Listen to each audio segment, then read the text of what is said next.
பாத யாத்திரை போறது சும்மாவா? மொட்டை அடிச்சு அழகு குத்துறது சும்மாவா? காவடி எடுத்துட்டு போறது சும்மாவா? எல்லாமே தத்துவம். நம்ம தமிழர்கள் ஏற்படுத்தி வச்சிருந்த மிகப்பெரிய பொக்கிஷம்.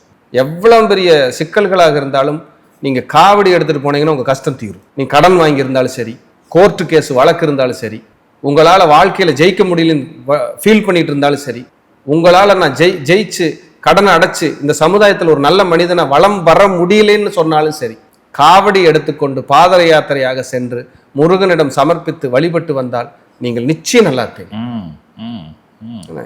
எவ்வளவு பெரிய பாரத்தை கொண்டு இறக்கி வச்சுட்டு வரீங்க தெரியுமா?